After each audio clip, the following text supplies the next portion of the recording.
profesores de América Latina y también de América del Norte, América Central. Eh, este ciclo versa sobre la pedagogía crítica, que es una de las teorías educativas. Cuando uno trabaja en educación, tiene distintas alternativas teóricas que a su vez determinan procederes en educación. Eh, el ciclo consta de 4 sesiones.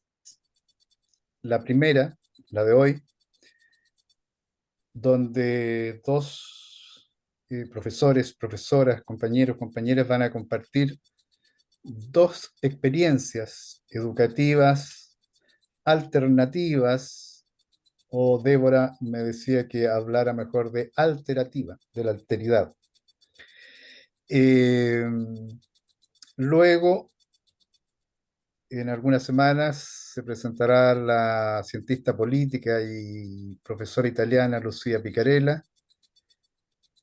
Posteriormente, en la tercera sesión del 2 de mayo, estará Peter McLaren, uno de los principales exponentes en pedagogía crítica. Y finalmente, el 16 de mayo, si no me equivoco, estará cerrando este ciclo Henry Giraud. Es otro de los eh, exponentes principales de esta corriente pedagógica. Hoy día entonces tenemos a Gabriel Silva. Él es papá de 3 niños, magíster en desarrollo cognitivo, eh, profesor de Estado en educación general básica, además trabajador de las artes escénicas, mediador en el programa de Ruben Feuerstein, programa de enriquecimiento instrumental, diplomado en educación creativa, diseño de experiencias teatrales y sensoriales para la primera infancia. Diplomado en innovación educativa y cofundador y director de la Fundación Círculo Remolino. Y Galumping, Festival de Artes Escénicas para las Infancias. Además de Gabriel, y proveniente de otra experiencia, viene entonces Débora Arcos, nuestra compañera chileno-holandesa, como dije en algún momento, que es pedagoga social. Es encargada en este momento del proyecto de la Comisión Comunitaria, parte de la directiva de esta experiencia que me señalaba ella, se llama Territorio Educativo Libre, a la espera de definir junto con los niños, niñas y adolescentes otro nombre. Eh, Además es gerente de la cooperativa de servicios Elqui Limitada. Bien, entonces cada uno de los compañeros, compañeras, Gabriel, Débora, tendrán entre 12 y 15 minutos para exponer los ejes principales de sus experiencias y, y luego vamos a abrir el diálogo. Y yo les he planteado a ellos y a todos los expositores posteriores también como sugerencia, en realidad, dos preguntas guías. Una que tiene que ver con eh, cómo desde la educación eh, alternativa se puede generar un impacto en el modelo deshumanizador neoliberal. Y la otra pregunta, ¿qué aspectos de estas experiencias educativas es posible traspasar a la educación tradicional, entre comillas, la educación más escolarizada? Así que bienvenidos. Damos la palabra entonces primero a nuestra compañera Débora Arcos.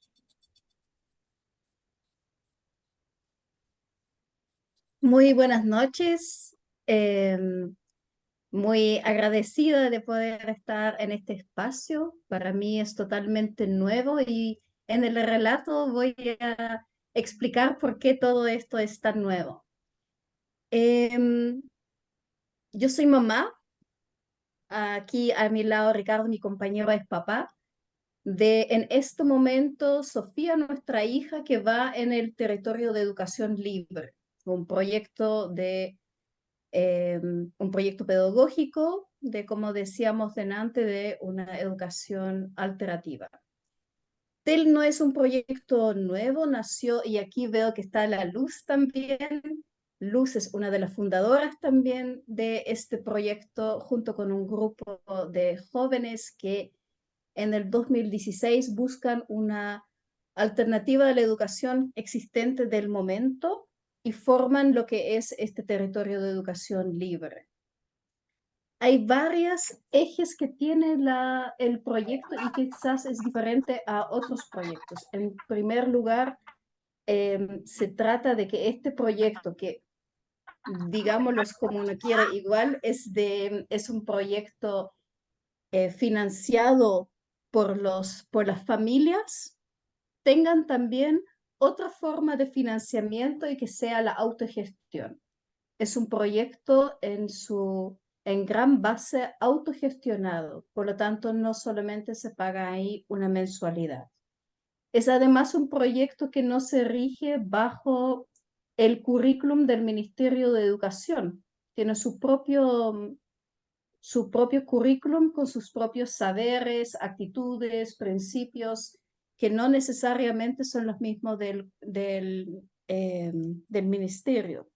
Por lo tanto, si los niños o las niñas pasan de curso, depende de lo que aquí en Chile tengamos exámenes libres y donde cada familia está libre en sí, quiere o no quiere que los niños eh, convalidan sus conocimientos a través de estos exámenes libres que ofrece el Estado. Los grupos están divididos en lo que llamamos tutorías. Tenemos 4 tutorías para los niños y niñas y adolescentes entre los 6 y 18 años aproximadamente. Entonces están como entre los 6 y los 8 años, dependiendo un poco del desarrollo de cada niño y niña, ¿no? Es muy visto desde los niños, las niñas, los individuos.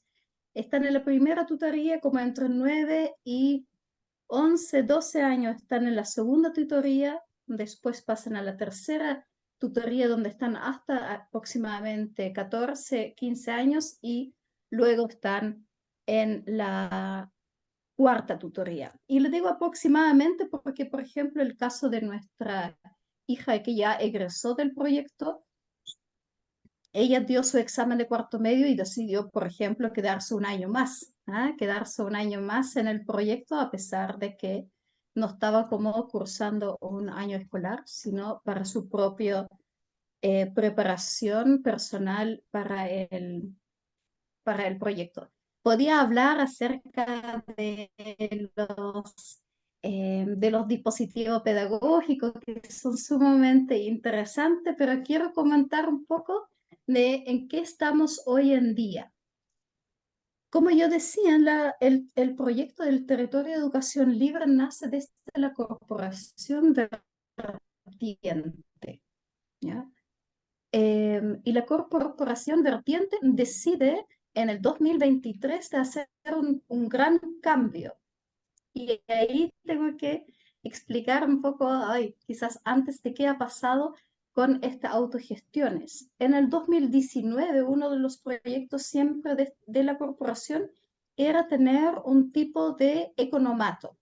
Y en el 2019 llegan las familias que se hacen cargo de este economato. Y este economato tiene un rol fundamental en lo que es después del estallido social en Chile. Desde ese economato se genera, que es en realidad el economato es como la compra por mayor y la venta por menor, ¿ya? Eso es como la base. Y lo que es la ganancia de esa venta se queda para el proyecto como uno de las autogestiones. Durante el estallido se forman las ollas comunes, se generan espacios también de conversación y se toma un rol bastante importante ahí también en el proyecto. Luego, en el 2020 comienza la pandemia y, y suceden cosas impactantes. Como vemos, cayeron, algunos proyectos se cerraron, escuelas libres, y el economato toma un rol importante porque empieza a vender online, ¿ya? A las familias, y varias familias de la comunidad comienzan a vender sus productos también en este economato. Eso permite que fue como económicamente los años más estables del proyecto. Después, en el 2022, cuando volvemos a la normalidad, estuvimos como casi confinados aquí 2 años, ¿no? En Chile. Y en el 2022 volvemos a la presencialidad y el economato vuelve a la presencialidad también. Y eso económicamente no fue una buena decisión. Bajaron mucho las ventas y eso colocó muy en riesgo también el proyecto. Tanto que en el 2023 la corporación dice: a nosotros, de la forma como lo estamos haciendo hoy en día, se nos hace difícil mantener el, es, el espacio, y entregamos el proyecto a las familias. Y ahí hay algo como fuerte. Se retira la corporación vertiente a fines del año y las familias deciden hacerse cargo. Y eso paralelo con dos procesos importantes. Uno, por casualidad, yo estudié una carrera que en Chile ni siquiera existe. Pedagogía social no existe aquí como una carrera, pero como familias no tenemos ningún pedagogo, no hay nadie, no tenemos ningún profesor. Entonces lo que hemos hecho hasta este momento son dos cosas. Uno, fortalecer lo que es la cooperativa. Este economato se transformó en una cooperativa que se sitúa dentro de la economía social y solidaria. Y por otra parte, nos hemos especializado y estamos formándonos como papás, como mamás, como familias, hermanos, fuertemente en todo lo que tenga que ver con la pedagogía. Todas las familias, por lo tanto, están en alguna comisión, que puede ser educación. Tenemos sí papás, mamás que son profesores en diferentes universidades que tenemos. Tenemos la comisión financiera, tenemos una comisión de la comunidad, porque la vida comunitaria es el eje del proyecto. Tenemos comisiones de... Ay, ayúdame. Son las más Ah, importantes, creo yo. sí. Comunitaria, educación, finanzas, apoyo familiar, también hay una línea de apoyo a las familias nuevas, de contención emocional. Eso también es importante. Y hoy en día el proyecto, el de Territorio de Educación Libre, es uno de los proyectos que tiene la cooperativa. La cooperativa se llama Copelqui, Elqui por el valle donde nos situamos. Y cuando decimos que nos falta el apellido es porque, bueno, antes era Territorio de Educación Libre Vertiente, Vertiente se retiró y hemos decidido como comunidad, en conjunto con los niños y las niñas adolescentes, buscar un nuevo apellido, pero el nombre se mantiene. No sé en cuánto estoy en minutos, no sé si hay algo más que Lleva, aportar. ¿Ah? lleva 9 minutos de hora, así que puede usar tres más si así lo estima pertinente. Si no, puede Quizás, retomar cuando ya sea la ronda de preguntas. Sí, Ricardo. sí, me gustaría sumar quizás algunos elementos. Eh, Estamos como familia, uno de los elementos importantes quizás del modelo como tal, digamos de TEL, tiene que ver con que un hecho simbólico y no menor, no menos importante es que se matriculan las familias y no los niños.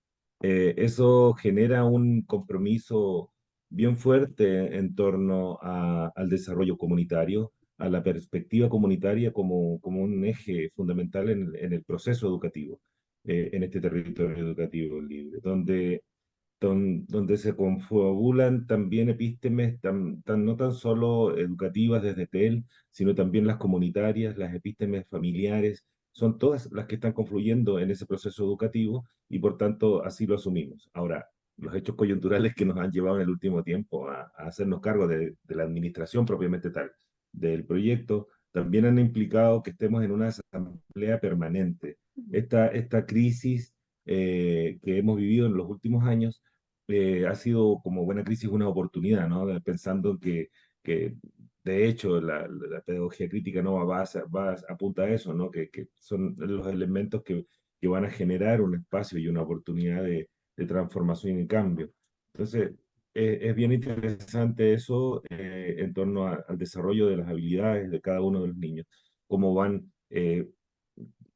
co-construyendo con los otros niños también dentro de la misma comunidad, con las familias, en el desarrollo de actividades tanto educativas como de cooperación y solidaridad. Es un proyecto que también acoge a las familias que lo necesiten y que de pronto económicamente no estén sustentables. Entonces ahí es donde la comunidad nuevamente a través de actividades va sustentando esta comunidad, valga la redundancia. Entonces creo que el elemento de solidaridad está puesto ahí. La cooperativa, de hecho, es un modelo de economía solidaria también, ¿no? Social y solidaria. Eso también es importante recalcarlo, no es un tema meramente económico. Entonces tiene una lógica, tiene una sintonía en ese sentido, donde están estas dos grandes áreas, ¿no? El tema de la cooperativa como un elemento también aglutinador y el modelo de proyecto educativo del territorio educativo libre, que también incluye esos elementos también desde una mirada, por cierto, de un ser biopsico-socioespiritual emocional, ¿no? Donde están confluyendo hartas cosas dentro y cómo se perciben a los niños, niñas y familias dentro de este mismo proyecto. Esas cositas creo que enmarcan también algo como características fundamentales del proyecto. Bien, muchas gracias, Ricardo, Débora. Gracias por estar acá compartiendo la experiencia, ¿verdad? Y dialogando con nosotras y nosotros. Bien, pasemos entonces al profesor Gabriel Silva de la experiencia educativa Remolino. Gabriel, por favor. Hola a todos, todas y todos, ¿cómo están? Buenas noches acá en Chile. Eh, a ver, primero decir y agradecer la invitación desde la Fundación Círculo Remolino. Claramente nos sentimos súper honrados poder ser parte, ¿cierto?, de estas discusiones, de estos debates, donde nos inviten a comentar un poco lo que significa ser parte de la Fundación Círculo Remolino. Nada, a ver, comenzar con algunos elementos base de la fundación en torno a nuestro trabajo pedagógico, artístico y cultural también. Eh, la base paradigmática de alguna manera del remolino se establece en la mediación cognitiva, una teoría base en términos de nuestras acciones e interacciones pedagógicas y transversalizada fuertemente por los derechos humanos, por las expresiones artísticas y por la educación ambiental. O sea, desde ese lugar nacemos con intereses en común con un par de profesores artistas que nos dedicamos no solamente a la pedagogía, sino que también eh, hacemos de nuestra actividad eh, cotidiana las vivencias con las artes. La mayoría, yo creo que más del 90% de quienes somos parte del Remolino estamos involucrados de alguna u otra manera con las artes escénicas, las artes visuales, eh, el teatro, la danza, ahí en particular con las artes escénicas, y eso nos permite de alguna manera dar una mirada desde otras vertientes, ¿cierto?, de la relación con el ser humano, no solamente desde la vertiente de la enseñanza pedagógica. Bien decían por ahí en algún momento que justamente el profe Edgardo, que en la universidad nos presentan ciertas corrientes pedagógicas y uno decide de alguna manera, porque corriente de alguna manera como ir y estar y ser parte. Nosotros nacemos como un poco al revés, como que la universidad jamás nos presentó ninguna de estas alternativas. desde una educación tremendamente estática en términos de nuestro pregrado, sin reflexión, sin análisis, sin ningún elemento que pudiéramos establecer divergencia con la educación escolarizante actual. Sin embargo, con nuestros propios impulsos, de alguna forma, fuimos sintiendo que la educación escolarizada o los espacios escolarizados no eran, de alguna forma, como parte de lo que nosotros queríamos entregar como profesores, como docentes. Desde ese lugar comenzamos a investigar, a involucrarnos en ciertos grupos de conversación, de debate. Por ahí aparece Carlos Calvo, Silvia López Maturana, ¿cierto?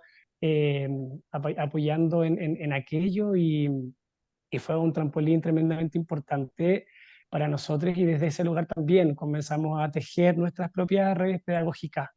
Eh, y nos juntamos y comenzamos a crear la Fundación Círculo Remolino. En primera instancia era solo una escuela, la Escuela Libre Círculo Educativo Remolino, y luego nos conformamos como fundación, porque no solamente trabajamos en términos pedagógicos o educativos, entendiendo la diferencia, ¿cierto?, con los espacios escolarizados, sino que también entendemos de alguna forma que la educación no solamente la entregamos los docentes, y eso que imagino que bien lo decía recién Débora, ¿no? Que las familias son tremendamente importantes dentro de ese desarrollo, y dentro del proceso pedagógico, dentro de los procesos de enseñanza y aprendizaje. Entonces nos vimos un poco como impulsados a entregar formación a adultos y adultas en términos de lo que hacíamos. Desde la mediación cognitiva, las formaciones artísticas, para todos aquellos quienes tenían interacciones y lograban involucrarse con las infancias. Y comenzamos a trabajar en formación con derechos humanos, justamente con semilleros de investigación. Luego nace también la compañía de teatro, que está dedicada 100% a establecer elementos críticos sociales, pero con una mirada estética hacia las infancias y sus familias. Y cuando hablamos de infancia no nos encuadramos de alguna manera como en el rango etario, ¿no? Sino que creemos en todas las infancias como Estado, y no como un rango etario. Entonces, cuando establecemos las infancias como un rango etario, o sea, perdón, como un Estado, le hablamos y establecemos artes para los niños desde 0 hasta los adultos, adultas de 90 o más. Entonces, entendemos la infancia como Estado, y eso nos proporciona otra forma de interacción con todas las infancias. Eh, Luego también propusimos por ahí que era importante escribir la experiencia, y tenemos el espacio de publicaciones, donde positivamente el año pasado logramos editar nuestro primer libro con diferentes autores de Latinoamérica, que apoyaron, digamos, la iniciativa, donde intentan dialogar justamente con las epístemes de las infancias en torno a frases, comentarios, reflexiones de niños y niñas de entre 6 a 10 años, y desde ese lugar también reflexionar acerca de qué es lo que ellos de alguna manera nos querían entregar. El libro está colgado en la página web, por si quieren descargarlo, está ahí gratis para todos y todas. Eh, y por último tuvimos la intención de no estar solamente acá en La Serena, Chile, entregando artes escénicas para infancias, y logramos gestionar con diferentes proyectos del Ministerio de Educación, perdón, del Ministerio de la Arte, la Cultura y el Patrimonio, un festival de artes escénicas para infancias, el cual es regional.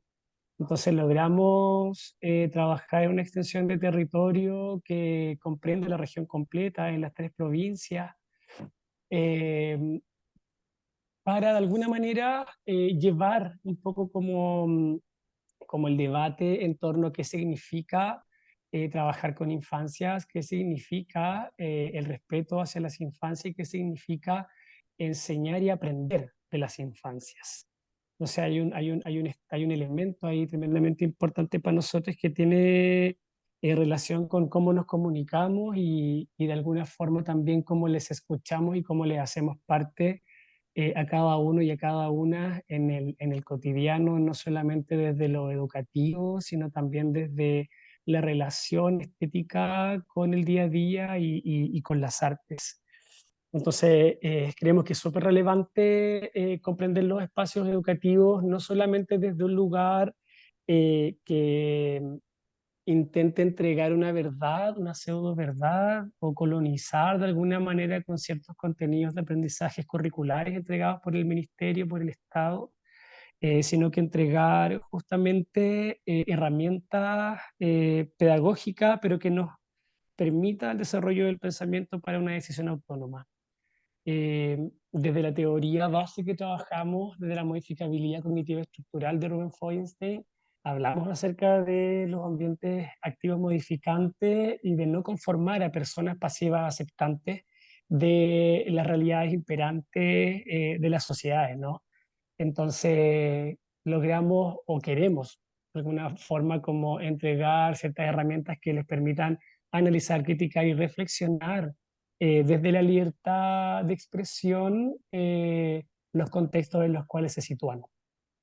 Y en ello también, por supuesto, trabajamos con la familia para que las herramientas pedagógicas y artísticas también vayan de la mano, ¿no? Y junto con la familia trabajamos diferentes espacios para comentar y para entregar y para compartir herramientas pedagógicas y puedan también ser parte de este proceso.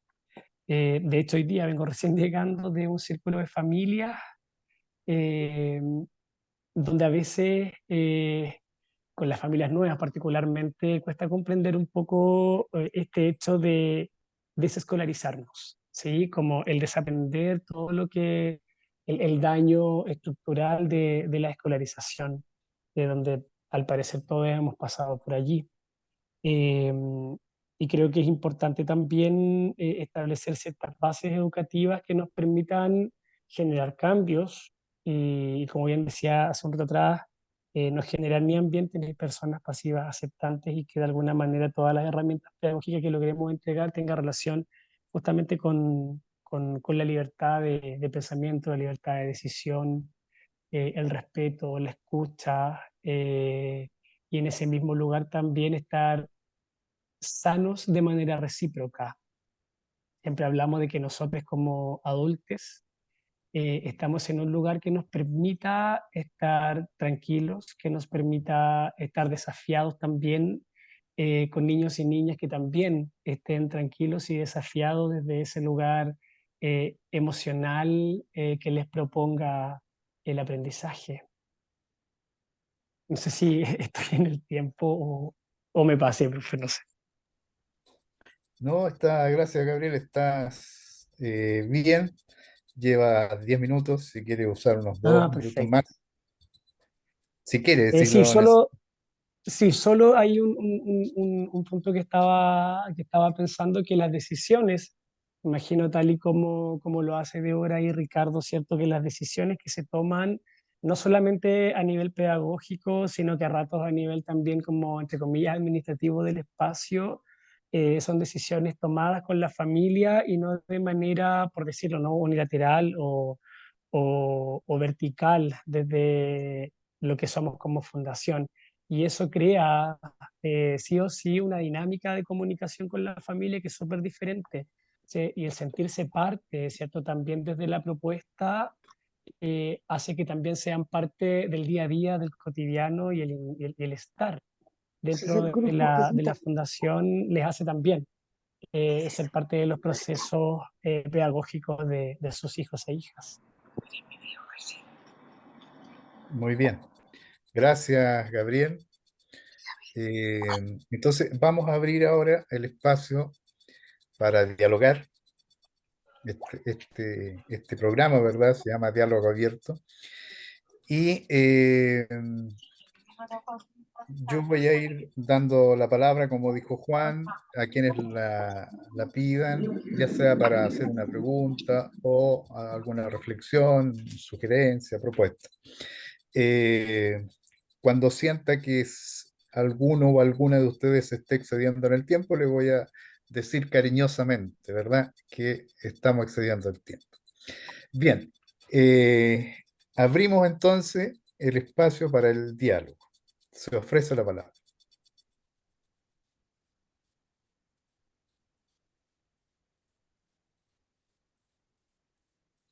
Me gustaría a mí, Gabriel, preguntarte por este tema de la Ahí ellos, escolarización. perdón, están levantando la mano Luz, Romero y Lourdes. Ya. Ahí está Luz Romero con Víctor. Muy bien. Y Lourdes Beltrán. Vamos a Lourdes Beltrán y luego a Luz Romero. Este, quisiera preguntar a Gabriel de las herramientas de Feuerstein. ¿Pagan ustedes las baterías o cómo las usan? Hola Lourdes, ¿cómo estás? Eh, a ver, la teoría tiene las baterías, ¿cierto? Que tienen relación con el PI y tiene el modelo de evaluación, que es el modelo de evaluación dinámica de la apropiación del aprendizaje, que son las baterías psicológicas que uno trabaja desde la evaluación dinámica, ¿no? Y en ello nosotros trabajamos específicamente con para el paradigma del mediador, ¿sí? ¿Utilizamos las herramientas del PI? Sí, las utilizamos para poder de alguna manera evaluar el funcionamiento cognitivo de los niños y niñas y desde ese lugar también vincularlos con los contenidos de aprendizaje que vamos trabajando y los intereses de los niños y las niñas. Y cuando necesitamos mayores apoyos pedagógicos o mayores apoyos de alguna manera como en el desarrollo del funcionamiento cognitivo, hacemos evaluaciones especiales. En la fundación, que entiende la posibilidad de hacer evaluación dinámica, soy yo por el posgrado que sigo y todas las baterías las tengo, entonces positivamente no necesitamos comprarlas porque no las utilizamos constantemente, sino que el paradigma mediado es el que utilizamos en el cotidiano. Sin embargo, las baterías que tenemos las utilizamos, como bien decía recién, para casos específicos de apoyo pedagógico focalizado. Muchas gracias, Gabriel. Gracias, Gabriel. Muy bien. Luz Romero. Ahí Sí, está hola, Luz Romero. hola a todos. Hola, era Víctor. Era yo en todo caso, ¿eh? Ah, Víctor, Estoy Víctor. Muy bien, Víctor. usurpando el nombre de Luz. No, un gusto de saludarlos a todos, a todos. Eh, Solo quería hacer alcance de una dicotomía que se nos fue escuchándolo. O sea, no sé si es dicotomía, pero son dos caminos que van hacia el mismo lado. Con mi compañera Luz fuimos parte del inicio de Vertiente, antes de TEL, en su inicio Año cero. año cero y menos uno, estábamos por ahí. Y en el mismo camino, bueno, conocimos a Gabriel con el proyecto de Remolino y sus compañeros que estaban ahí dándole. Y, y notar y también dejar en la palestra que son dos caminos paralelos que se van uniendo en cuanto a la educación. Nosotros, y ahí, bueno, Débora con Ricardo están asumiendo esa aposta porque nosotros decidimos ser siempre autónomos y autogestivos. Como que dentro de uno de los principios de Vertiente y después de TEL era ser capaz de tener la autonomía pedagógica, económica y territorial. Como que ese era uno de nuestros fundamentos. Y ha sido un camino largo y duro por lo que hemos escuchado y todo lo que han pasado los chiquillos, siendo que ellos luego se transforman en cooperativas. Qué cosa más linda que desde la autonomía nazca el cooperativismo y desde ahí sigan luchando. Y en paralelo los compañeros ahí de Remolino que conocían más un poco quizás la institucionalidad, no tenían tanto no sé si resquemor, pero como que conocían cómo manejarla o navegar en ella sin quemarse, porque nosotros lo veíamos de esa forma. También han hecho un trabajo hermoso y han logrado también hacer lo que contaba Gabriel, eso, estos gestiones o festivales a nivel de la región, que también hemos participado. Indirectamente hemos estado ahí apoyando y todo. Pero dejar eso, en que ambas opciones son válidas y se puede hacer de ambas formas. O sea, no hay una sola forma si el sentido es la educación y la emancipación dentro de la educación. Gracias, Víctor. Muy bien, muchas gracias. Juan Alfonso y Alicia. Juan Alfonso y Alicia. Hay alguien que tiene prendido el Gracias, micrófono. sí, estoy intentando cerrarle el Miriam, micrófono. ahí sí. Juan Eh, y Alicia. Gracias, Edgardo.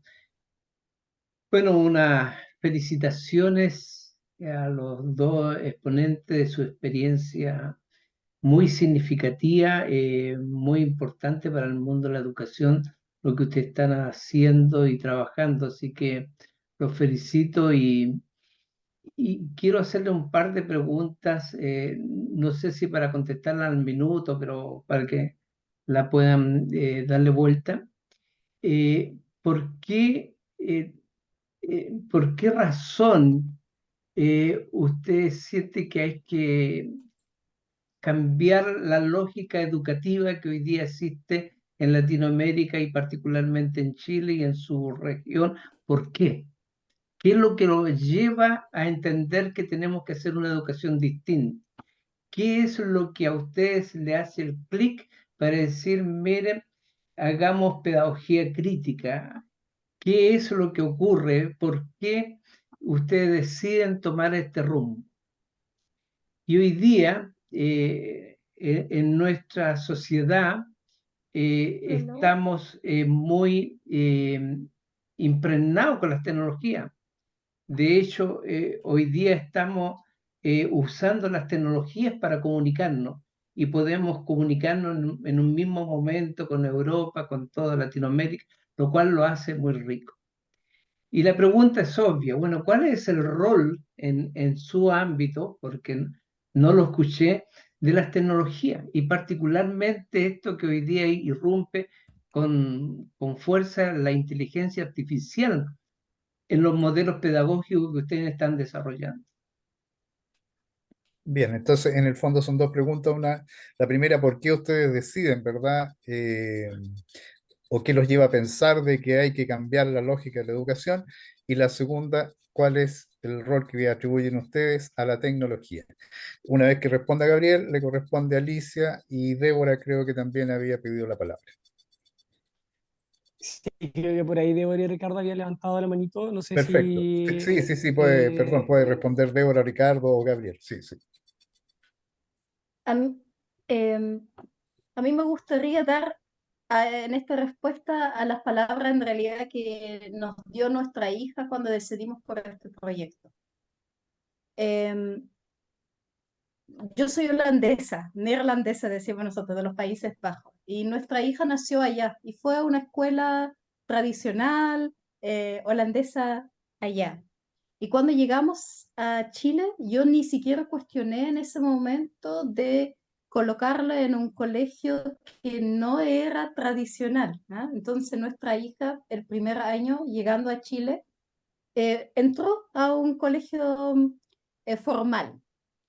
Ella en aquel entonces no hablaba castellano, no sabía geografía e historia de Chile, y aprendió las letras como escribimos en holandés, que a pesar de ocupar un alfabeto bastante similar, le prometo que se escribe diferente. Terminando el año, ella tuvo una nota 6.7 o 6.8 de promedio, teniendo la nota máxima en Chile una nota 7. Entonces yo con mi mente escolarizada, orgullosamente la felicité y dije, hija, te fue súper bien. Y ella se colocó a llorar y me dijo, mamá, no aprendí nada. Solo aprendí a copiar la pizarra y no opinar acerca de eso. Ese fue el momento que ella me enseñó que esta educación para ella no le servía, no la aportaba, no la hacía feliz. Ese fue el momento que por esos regalos de la vida, Ricardo se encuentra con el profe Carlos Calvo, descubre que hay otra forma de educar y rápidamente ingresa a este proyecto. Puedo dar muchas teorías, pero yo creo que la Sophie, a sus entonces 8 años, fue la más sabia de nosotros. Gracias, Débora. Eh, Gabriel. no muy diferente a lo que plantea Débora. También tiene relación absoluta con mi hijo más grande, con Alonso. Eh, yo fui profesor de escuelas formales estatales por 11 años.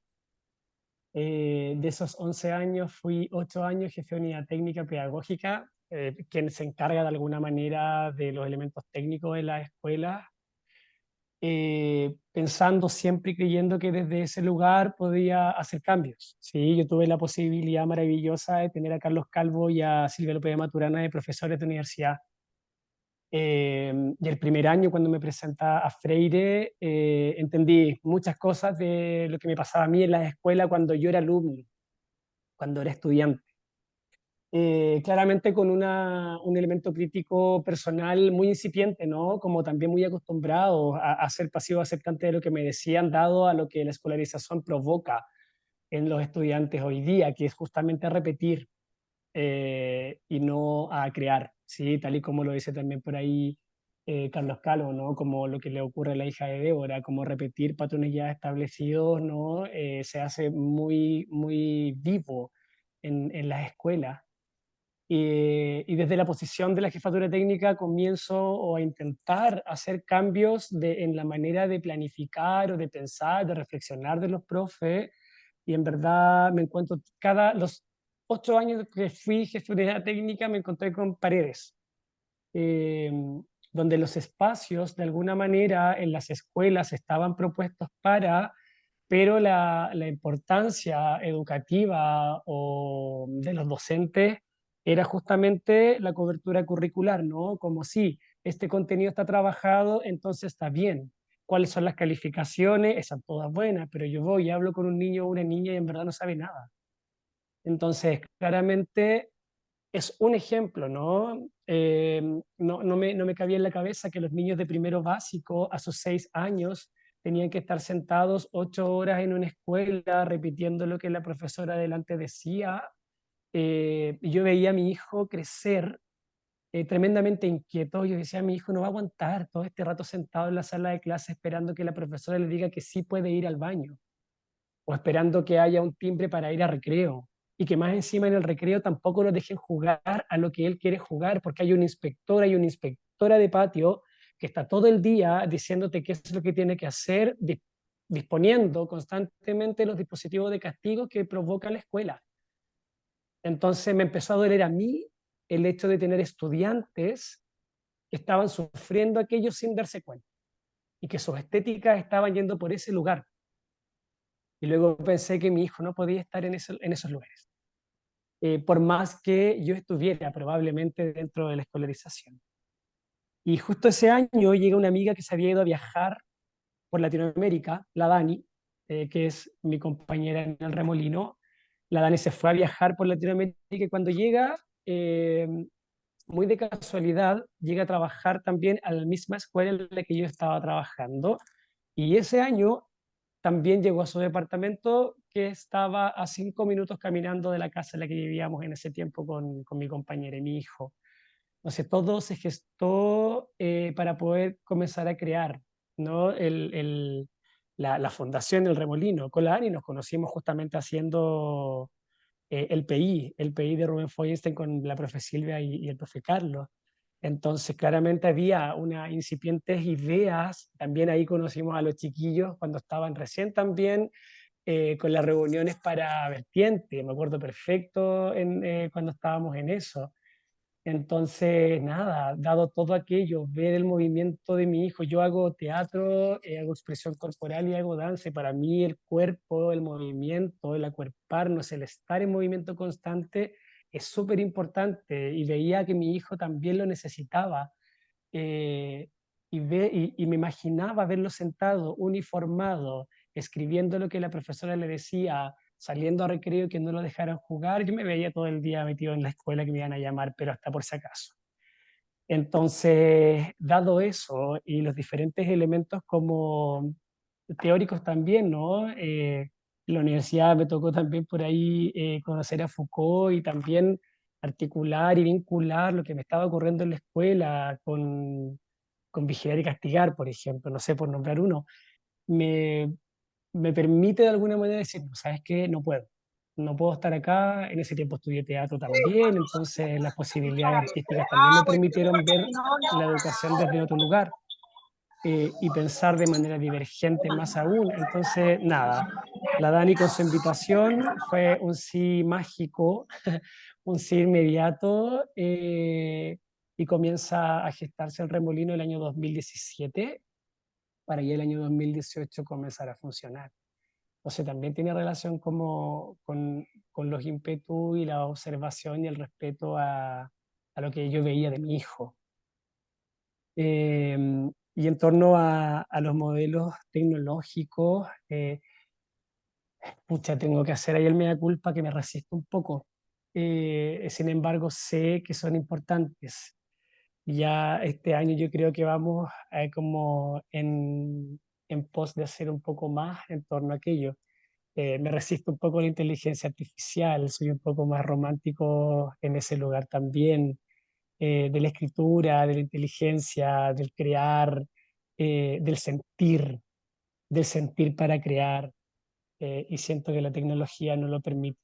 Entonces, nada, y entiendo que tiene que ser, entiendo y no me quiero seguir resistiendo, pero hay que tomar decisiones en conjunto con los compañeros y compañeras del Remolino y vamos a ver qué hacemos. Bien, gracias Gabriel. Vamos a pasar entonces a Alicia, que había preguntado hace bastante rato, luego Margarita y Débora y Ricardo.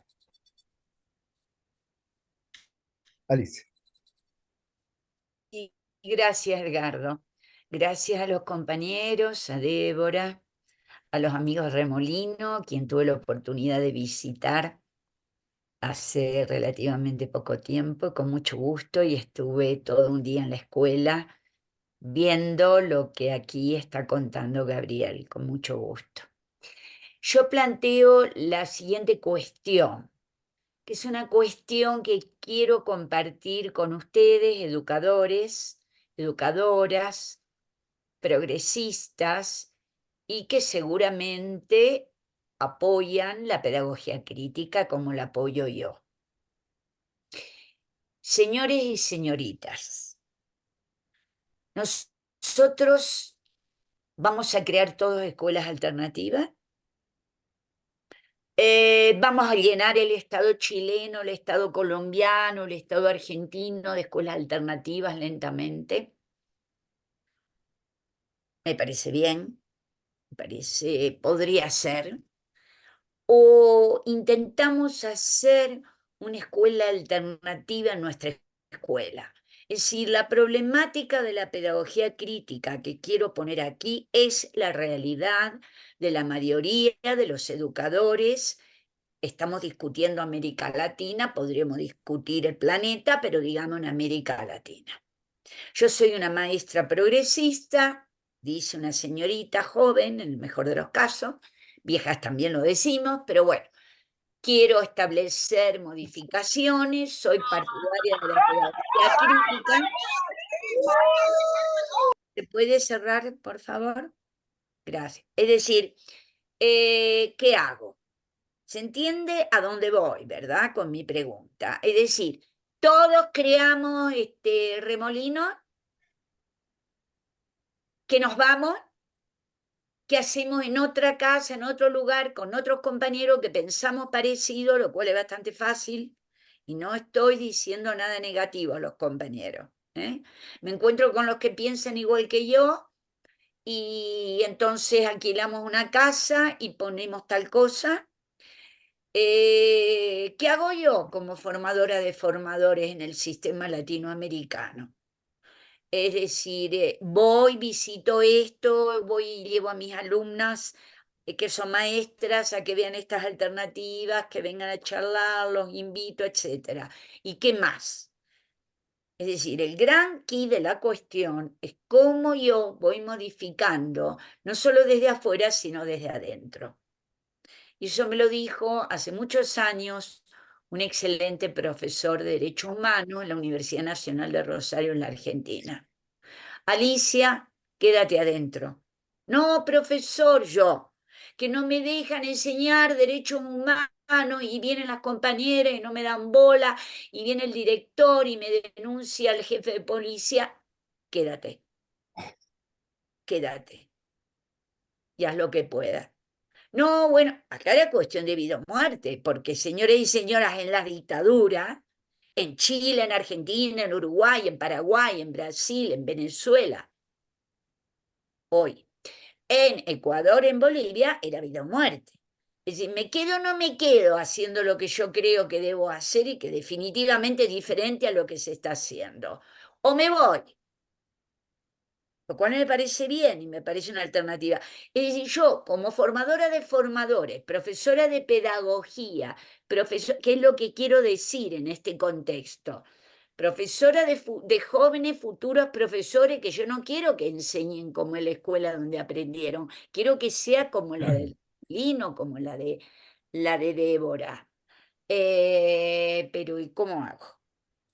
Entonces, esta es una cuestión de la pedagogía crítica que yo la quiero poner en cuestión.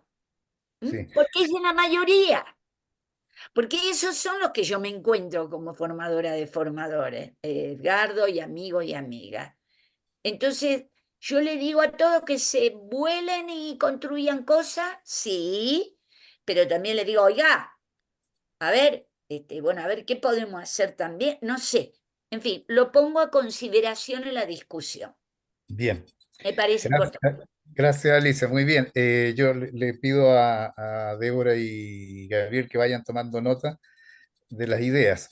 Recuerdo también, Alicia y demás compañeras y compañeros, que las dos preguntas guías de este diálogo que se les sugirieron a los dos participantes tenían que ver con cómo desde la educación alternativa se puede Vale. luchar, ¿verdad? Y transformar el modelo inhumano neoliberal, pero además la segunda pregunta tenía que ver con lo que acaba de decir Alicia. ¿Qué cosas de esta escuela se pueden replicar en la educación formal o tradicional? Bien, vamos a darle la palabra a Margarita Carreño, luego a Débora, que había levantado su mano, y enseguida a Norita de Colombia. Margarita Carreño.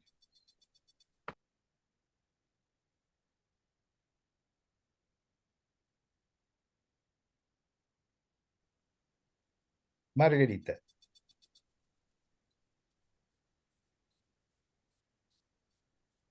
Tiene problemas, parece, con la conexión Margarita. Pasemos a Norita y después retoma Margarita. Nora.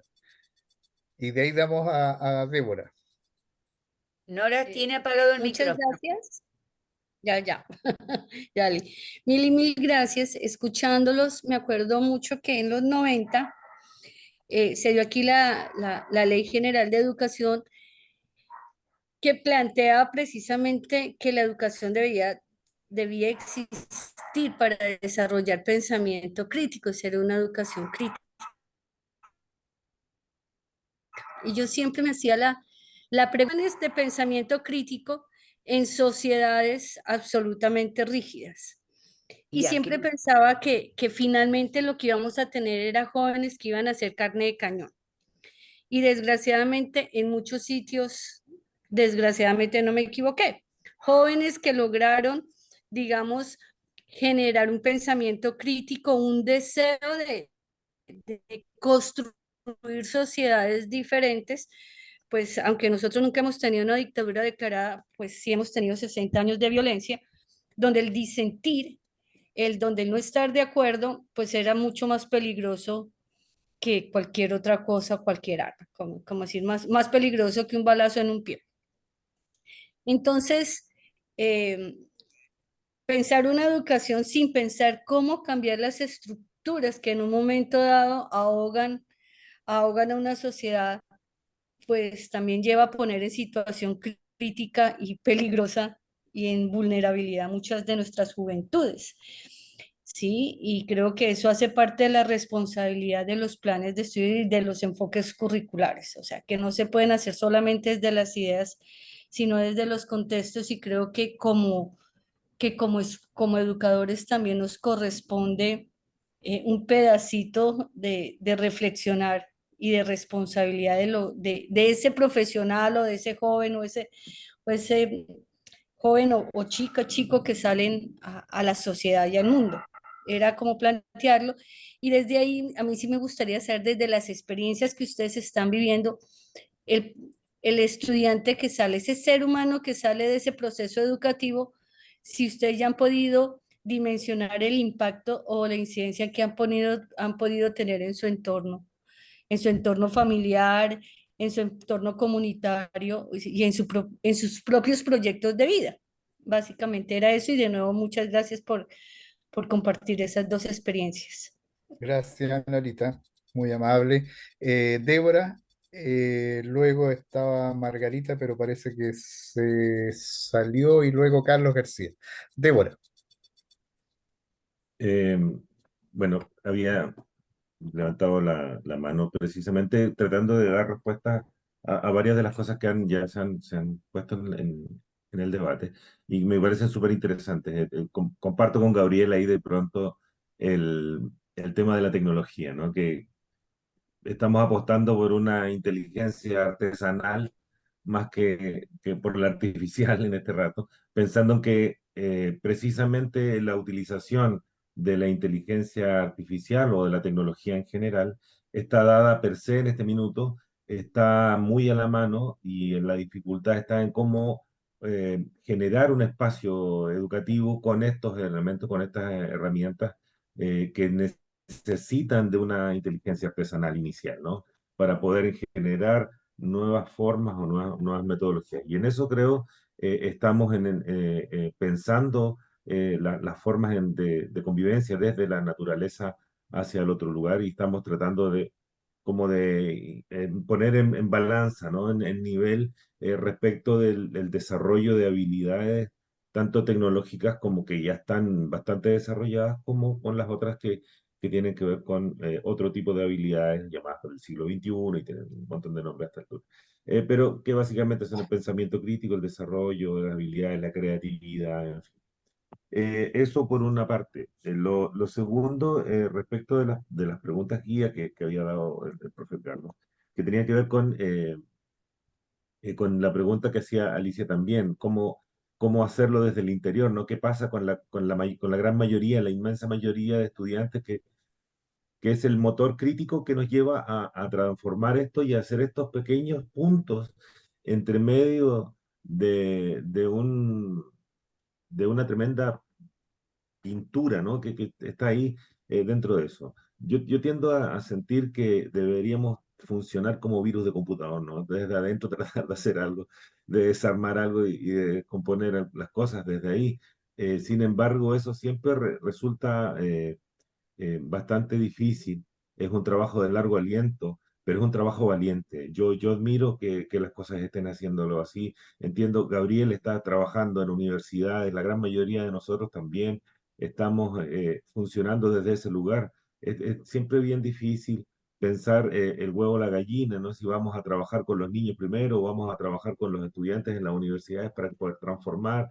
Siempre estamos dentro de esa vorágine. Sin embargo, desde el lugar donde uno esté, desde espacios comunitarios, desde lugares educativos, y sabiendo ya y entendiendo que el proceso educativo no tan solo se da en los espacios de territorios educativos, no tan solo en la escuela, sino que se enseña en todos los lugares, en los trabajos, con los amigos, eh, en fin, incluso en las fiestas. Entonces, hay espacios educativos que nos remueven y nos conmueven. Entonces, siento que los modelos de transformación para este mismo modelo económico que tiene que ver con una propuesta de salir de la individualidad, de volver a la naturalidad, la colonialidad del pensamiento que nos tiene encapsulados en una identidad desde una perspectiva individual y no desde una generación comunitaria y colectiva, donde los aprendizajes están en lo colectivo.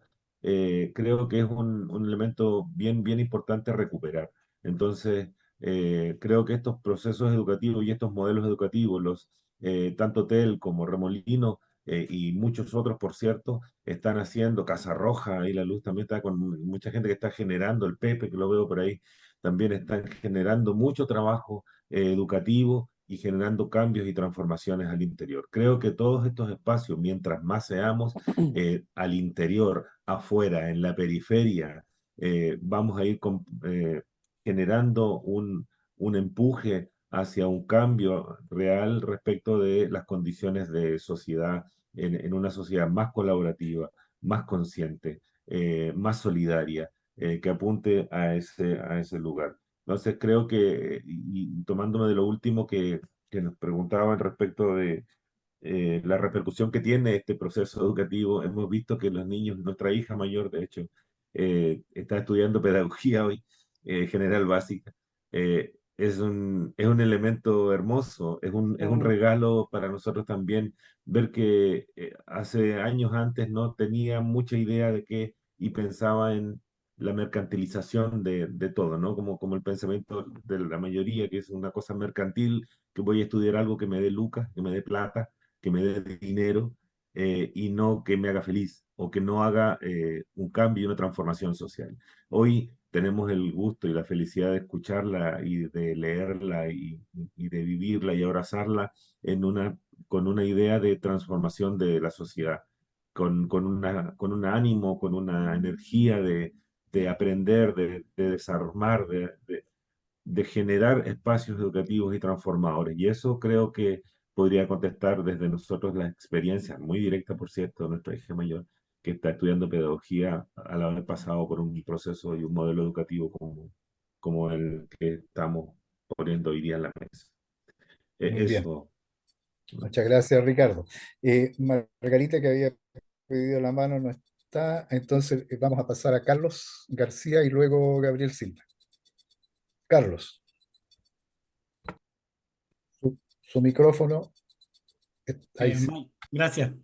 Marimai Compuche, Inche Carlos García, Euskadi Lonco Machil, Kimeltufo, Kimelfe, educador tradicional, administrador público de acá de la región de Los Ríos. Ayukelenta Inta Fashan, Tuta Kume Sugun, Ayukelenta Fashan, Tuta Kume Nuchan.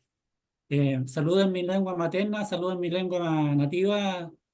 Mi nombre es Carlos García, soy Euskadi Lonco Machil del Consejo de Autoridades Ancestrales, estoy hablando de las grandes tierras del sur.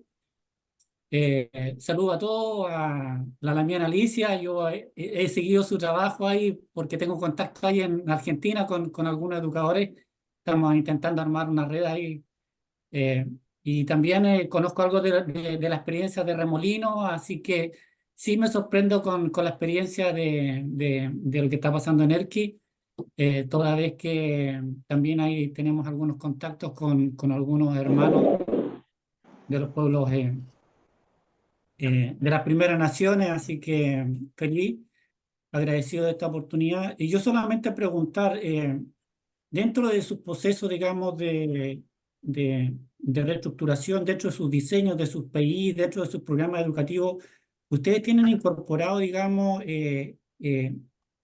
la participación de educadores, de quinchas, de sabios, de personas, digamos, que pertenezcan a los pueblos originarios?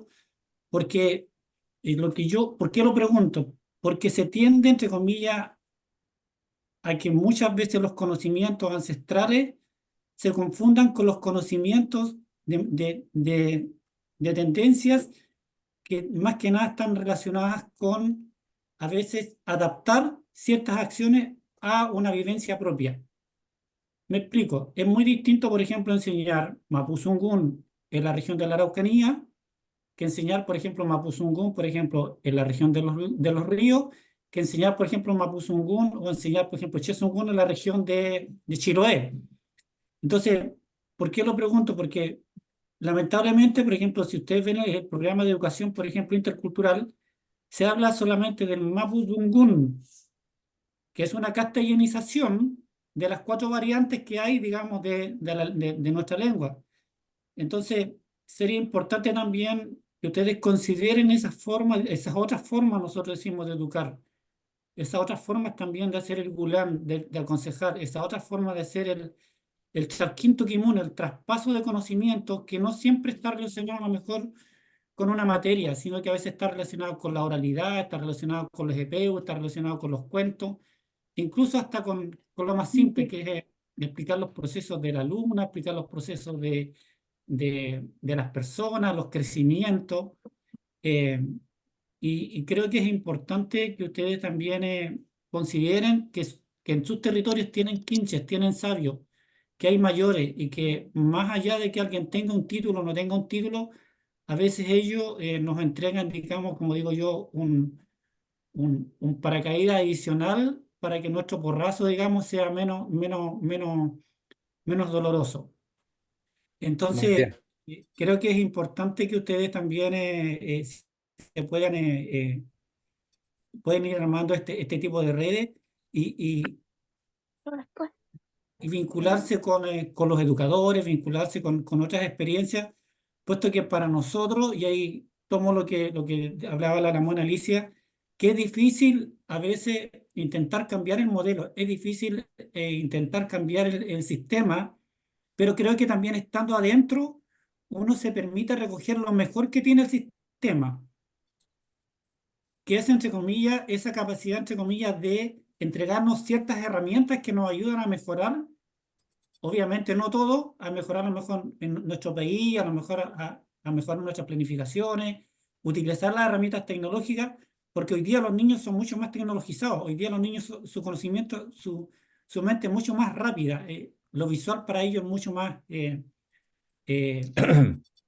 es mucho más fácil de digerir. Muy Entonces, bien. también invito ahí a Gabriela a que no deje la tecnología. A nosotros como mapuche nos ha costado un poco, créannos que los educadores tradicionales, que es un trabajo que llevamos 10 años, hoy día les cuesta todavía seguir planificando, hoy día les cuesta todavía seguir evaluando, hacer rúbricas, porque nos fuimos, entre comillas, insertados de forma, entre comillas, colegiada, sino que se nos impuso como embajadores, para transmitir la cultura, pero no teníamos la preparación pedagógica. Hoy día hay muchos profesionales, muchos profesores, hay muchos que hemos tenido educación superior, que estamos colaborando en ese trabajo. Entonces también es importante que esa experiencia que ustedes paralela, que yo siempre hablo, digo que es un modelo de educación formativa, valórica, porque estamos formando y estamos entregando valores, pero que no solamente tiene que ver con lo informativo, no solamente entregar, hablar de la historia, sino Bien. que vivir la historia, contar la historia desde nuestro propio relato. Y Bien, felicito Carlos. y Vamos a... esperar de que esto sea una experiencia, y bueno, a disposición a lo que necesiten en cuanto a la experiencia desde este territorio y desde esta vitrina de acá, desde los mapuches, de la resistencia, desde la lucha permanente y sobre todo desde esta vinculación. Saludos, Juan Alfonso, cariño desde acá. Gracias. Gracias, Carlos. Muy bien. Claro. Está Margarita. Sí, Margarita. Margarita regresó, así que Sí. vamos a darle la palabra a ella primero, luego a Gabriel y Débora con Ricardo. Margarita. A ver si puede.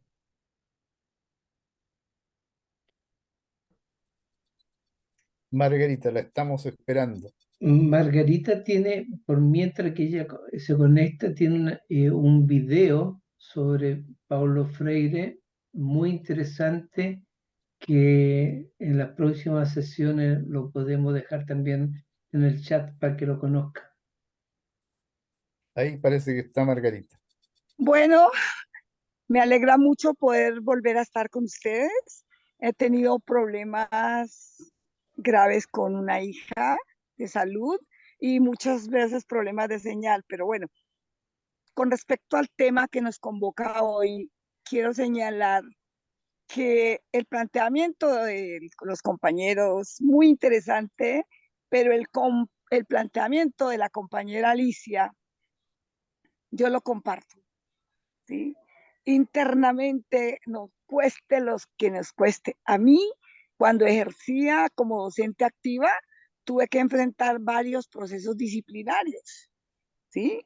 Y bueno, salí, muchos compañeros hasta suspensiones.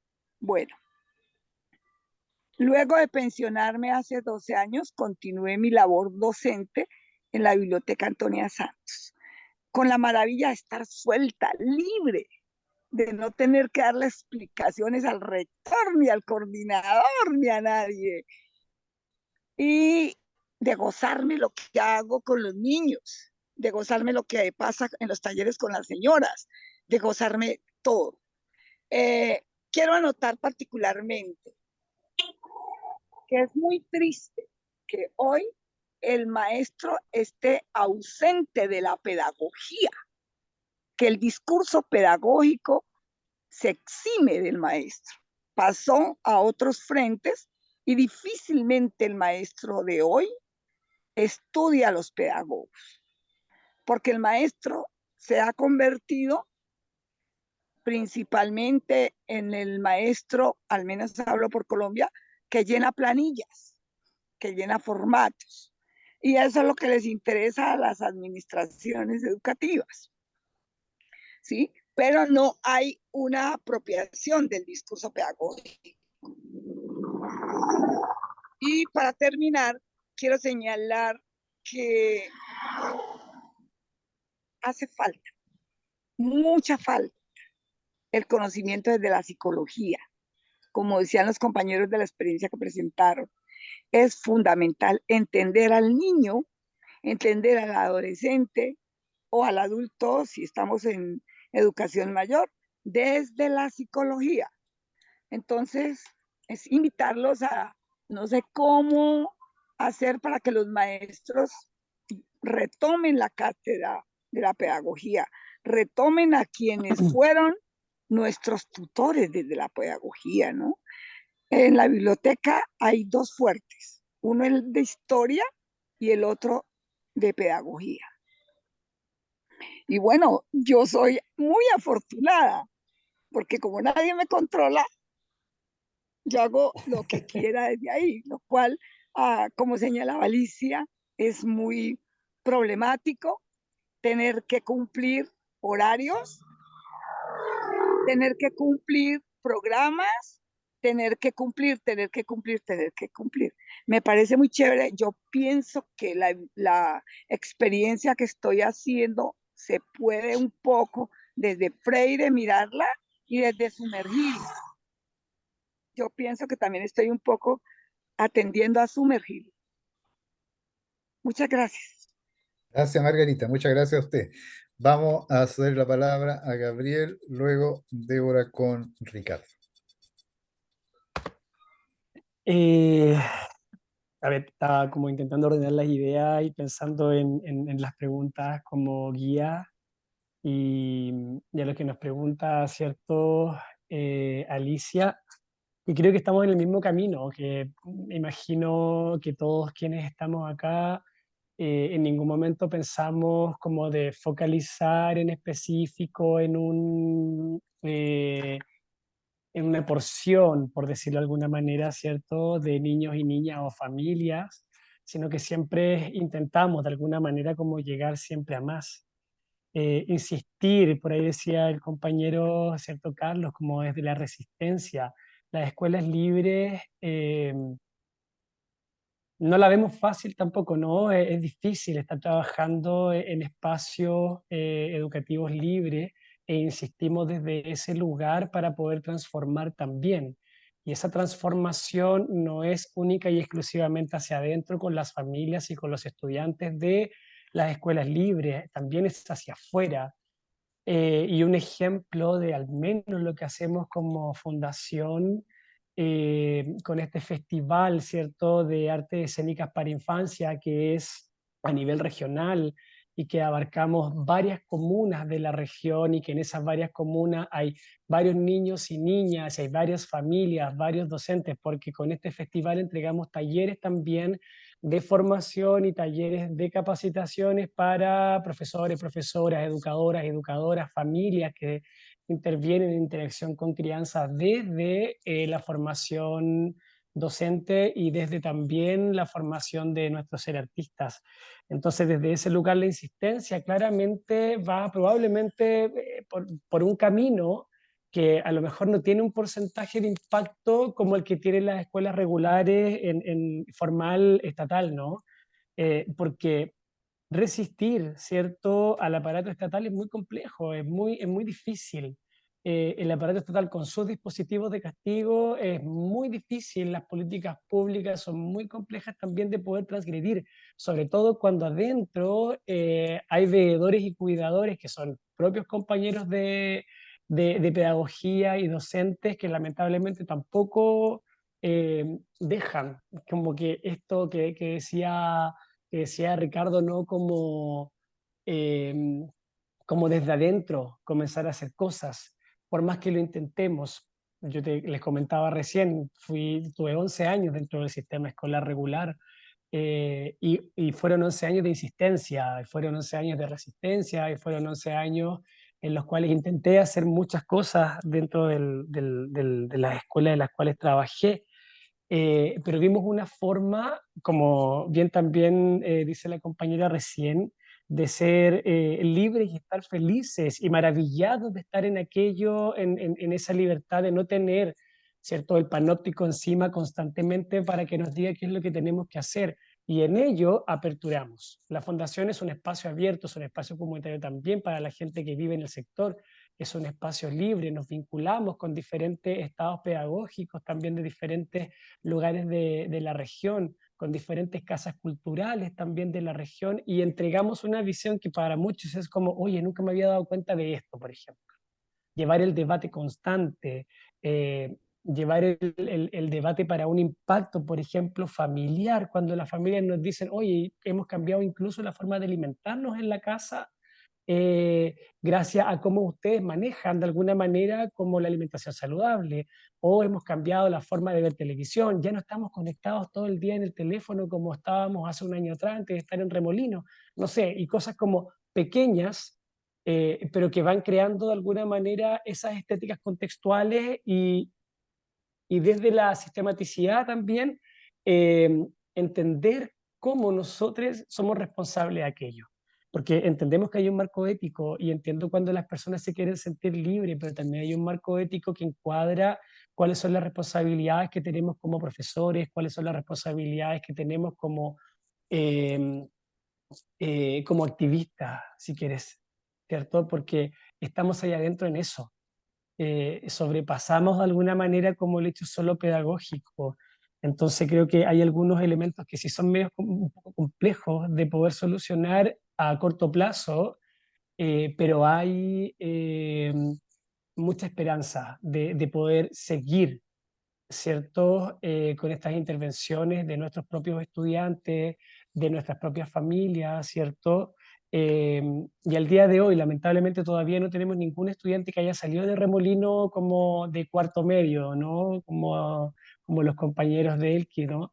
Pero sí hay algunos que han salido como decidieron irse a la escuela regular, eh, con el discurso muy bello de, por ejemplo, cuando vuelven las familias y nos dicen que están felices porque ahora sí pueden aprender, porque ahora sí saben cómo aprender, ahora sí saben cómo relacionarse, porque sí venían dañados. Entonces hay varios elementos ahí a considerar que son un poquito difíciles de Bien. alguna manera de poder establecer. Y por lo último, profe, ahí que creo que es súper importante para no dejarlo de lado, en la región, ahí el compañero recién decía, aquí hay cultores y cultores dieguitas, y sí trabajamos en conjunto con ellos y con ellas, sí intentamos de hacer lo posible para conocer nuestras culturas ancestrales, eh, pero sí debo hacer también, igual que antes, como en media culpa, de que en nuestro programa o nuestro proyecto educativo no hay un foco fuerte, ¿cierto? En ese aspecto, pero son elementos que nos permiten crecer de alguna manera. Gracias, Gabriel. Muy bien. Vamos a Débora con Ricardo y la compañera Alicia Herrera Ixchic también había levantado su mano. Débora, Ricardo. Eh, sí, hay varias cosas. Respecto del tema de, como preguntaba el compañero Carlos García, respecto a los educadores tradicionales, es súper importante el tema identitario dentro del proyecto. Eh, y eso tiene que ver con un abanico más grande, ¿no? Respecto de entendernos desde la colonialidad del pensamiento y la identidad en torno a todos esos elementos. El saber y los saberes, como ya lo hemos dicho, están en todas partes, están en todos lados, y los saberes que están dentro de las comunidades dieguitas de la zona o las comunidades mapuches que están dentro de la zona también son súper importantes para nosotros también. Es parte de lo que hemos ido trabajando en conjunto, se hacen actividades fuera del territorio y que se va a los lugares y se va a conversar con las personas y se hacen diferentes talleres de distinto tipo, donde se pueden expresar saberes y culturas de distintas áreas. La herbolaria está siempre presente dentro del cotidiano en eso. Y creo que hay que ir reconociéndonos en ese espacio identitario. Es súper importante reconocernos dentro del mestizaje, saber que somos mestizos y a partir de allí saber si es que tu parte dieguita te hace sentido, bueno, sal y abrázala con tranquilidad. Si tu parte española te hace más sentido, también sal y abrázala con responsabilidad, pero seamos y sintamos que tenemos la libertad de poder hacer eso y esas expresiones identitarias están ahí. Esos saberes son sumamente importantes para el proceso identitario. Estamos tan confundidos con la vorágine del neoliberalismo, del capitalismo, del consumismo. Hemos dejado ya de ser homo sapiens y homo consumers, como dice Bauman. Hemos ido haciendo algunas cosas, pero insisto, así como ya se pensaba que la profe Alicia, la compañera Alicia, que decía que desde adentro se puede hacer algo, siempre. Sartre siempre lo decía, ¿no? Somos lo que hacemos con lo que hicieron de nosotros. Y en ese plano siempre tenemos la posibilidad y la oportunidad de abrir al conocimiento. Y creo que eso en el mundo indígena, en el mundo de los pueblos originarios, está ahí. Es una riqueza que hay que ir a buscar. En lo particular, me ha interesado mucho, trabajo mucho el tema de la lengua cacana de los dieguitas, y eso hace que se piense mucho desde ese lugar el hecho de que las comunidades todavía están un tanto colonizadas, ¿no? Van a buscar, se hace un conversatorio de la lengua dieguita y llegan todos con papel y lápiz para anotar en el diccionario. Y eso habla de la colonialidad en el pensamiento todavía, porque eran pueblos ágrafos, entonces, que tenían que era todo desde el lenguaje, ¿no? Desde una memoria de transmisión lingüística, y eso habla de que todavía estamos pensando desde el lugar del colonizador. Por tanto, estos proyectos educativos que tienen estas incorporaciones respecto de la identidad y de otros procesos súper importantes y comunitarios, van a la búsqueda, van al reencuentro, así como con el caso de la lengua, que deberíamos ir al reencuentro de la lengua, porque la lengua está ahí, solo que hay que ir a reencontrarse, hay que hacer el dispositivo hermenéutico, un lente, para poder observar bien esa colonialidad y poder entender dónde estamos y qué estamos buscando y cómo lo vamos a compartir luego, ¿no? Eso creo que es parte del proceso, es de largo aliento, no es una cosa de cambiar un switch y decir, desde hoy día en adelante no soy colonizado. Es más difícil que eso, ¿no? Es una tarea larga, pero siento que es una responsabilidad también desde los espacios educativos, insisto, desde todos los espacios no educativos cerrados dentro de Remolino Hotel, sino desde todos los lugares, como lo dije hace un rato. Así que es un elemento importante el tema de la identidad y, por cierto, todos los conocimientos y saberes que están puestos en las diferentes etnias que nos acompañan en este país y en Gracias, Ricardo. Latinoamérica, por cierto. Débora, quisiera agregar algo. Ante esta palabra no, me quedo con aquello. Bien, muy bien. La compañera Ixchik había levantado su mano, parece que se le cayó internet, no la veo acá. Alicia Herrera, ¿estás por allí? Bueno, cuando regrese le daremos la palabra. Muy bien. Ixchik, ¿cómo estás, Ixchik? Adelante, tienes la palabra. Perdón, mi señal está un tanto mal, por eso es que no voy a abrir la cámara y si la abro solo los dientes quizá me vayan a ver porque estoy en camino. Escuchando a las anteriores experiencias sobre el sistema educativo, pues ¿qué podemos decir del sistema educativo en Guatemala? No ha sido más que un sistema educativo colonial, patriarcal y machista, ¿verdad? Y lo hablo desde el pensamiento maya quiché.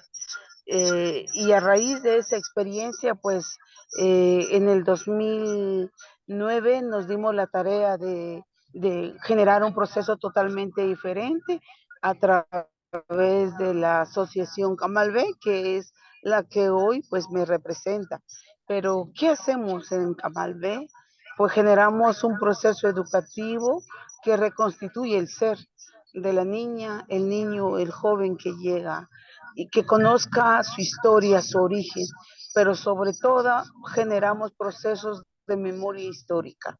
Creo que eso es muy importante, cómo despertar el pensamiento crítico desde la lógica del pensamiento, conocimiento, saber y hacer del pueblo maya. Creo que eso es un reto, eso es hasta raro en este país porque no se comprende, no se entiende. Comprender filosofías, epistemologías, ontologías del pueblo maya es un desafío, es un reto. Ni la propia ciencias sociales o la academia logra comprender ese pensamiento. Por lo tanto, pues hemos nacido, nacemos y sobrevivimos a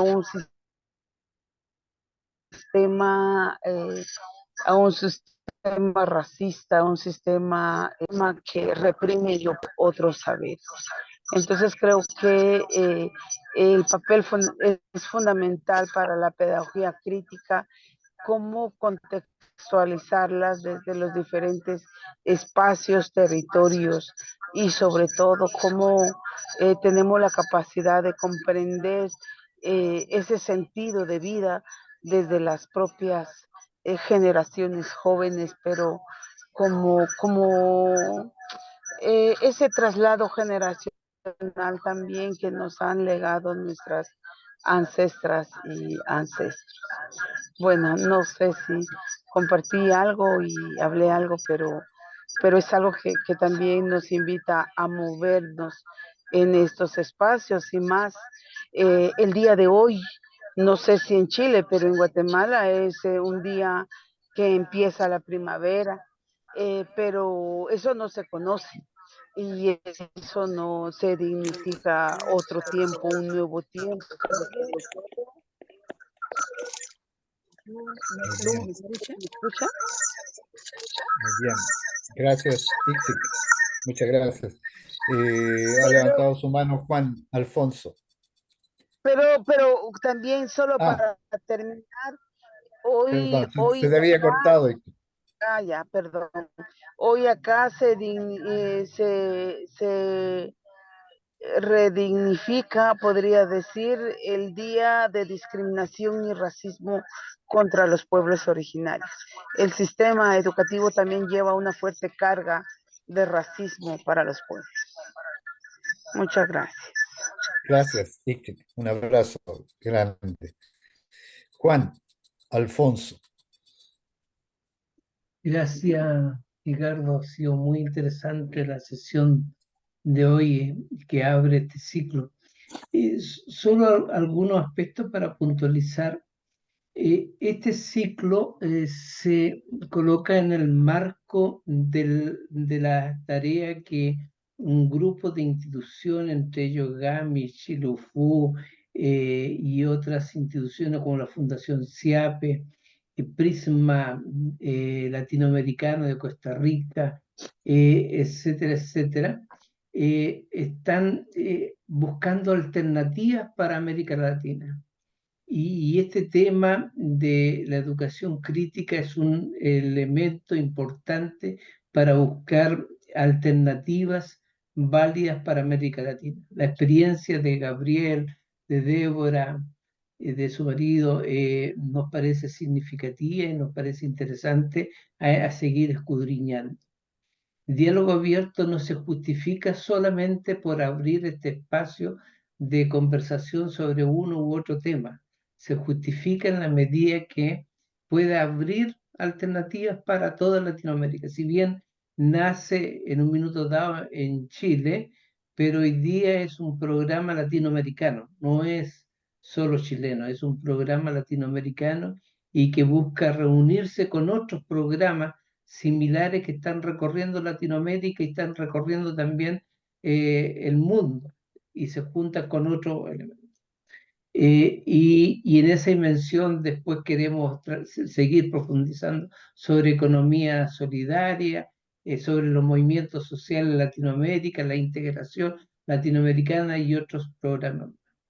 Señalaba que esto porque después de este programa, este ciclo que está hermosamente configurado por nuestro amigo Edgardo, continuamos con un diplomado sobre educación a cargo de Alicia, Nora, que podrán dar un detalle. Después de este ciclo queremos hacer un diplomado más académico.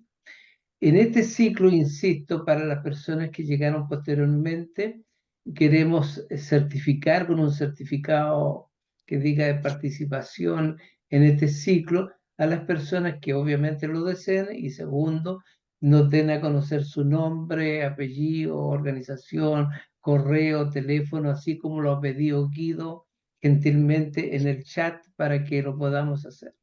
Me parece relevante. Y por último, un elemento también de análisis de este tema, yo también vengo de la pedagogía y en algún minuto dado también en nuestra institución, que es la Fundación CIAPE, tuvimos la osadía de pensar en un colegio virtual para Chile, que cruzara las regiones donde la tecnología era un elemento relevante, pero una tecnología distinta, alternativa, también con software libre, con una mirada más humana de la tecnología. Y nos parece relevante porque con las tecnologías se pueden dar elementos que para... Margarita, te voy a silenciar tu micrófono y te voy a silenciar a tu perrito. Ya lo silencié al perrito. Nos pareció interesante porque también con la tecnología, cuando tú las trabajas adecuadamente, puedes hacer espacios de convivencia, espacios de socialización, espacios de construcción de conocimiento colaborativo, como dice Pablo Freire. Entonces, pero hay que utilizarlo adecuadamente. Yo creo que si uno no tiene la responsabilidad detrás, la ética detrás, se complica, se complica. Y señalar también, siguiendo a nuestro amigo al cual conocí particularmente, a Claudio Naranjo, quien murió el año 2019, un chileno que pensó también la educación y estuvo trabajando los temas de educación. Él decía que, bueno, la educación yo diría, no tan solo en Chile, sino en toda Latinoamérica, es una educación perversa, decía él, una cárcel, una estafa, transforma a las personas en homo demes, señalaba Claudio Naranjo, con esa fuerza que él la decía. Ahora, eso lo que señalaba Claudio Naranjo tiene que ver con nuestro mundo, porque los colegios privados que existen en Chile, la crisis le da lo mismo, porque ellos igual van a gerenciar este país y van a llegar a los ministerios. El 68% de los ministros que tiene Gabriel Boric, que es una persona progresista, podríamos decir, viene de colegios particulares, de los colegios pagados. El Parlamento chileno se arma con personas que vienen de los colegios pagados. La crisis educacional para ellos no les significa. La crisis educacional la tenemos nosotros. Y en esta búsqueda que hace Débora, que hace Gabriel y que nos propone Edgardo con este ciclo, me parece relevante para seguir buscando. Muchas gracias, Juan. Muy bien. Margarita levantó su mano.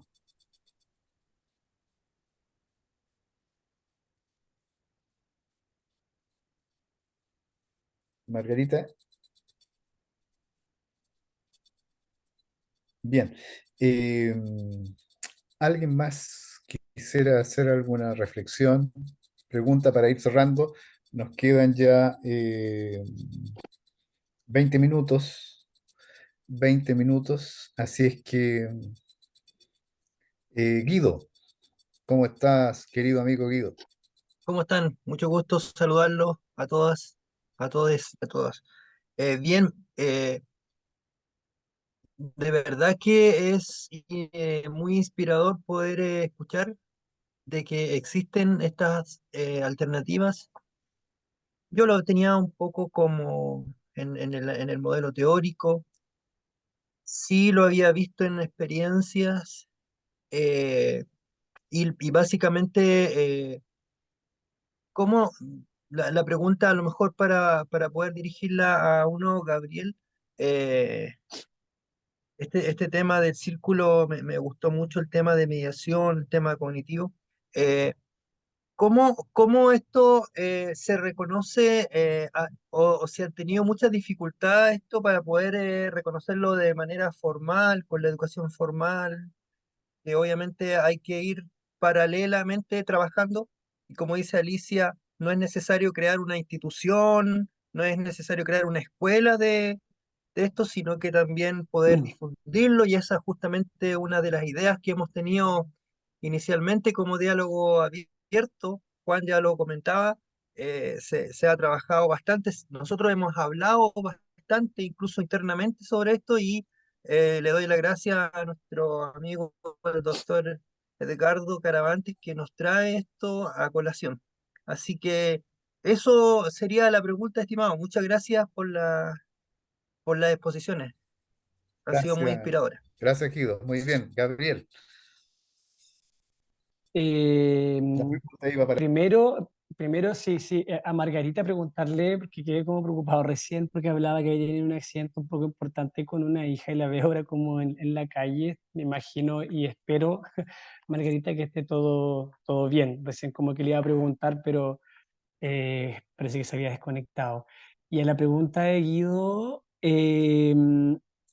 a ver, la mediación cognitiva, que es el tema basal de alguna manera, como en términos teóricos, es un elemento paradigmático también en el estilo de vida.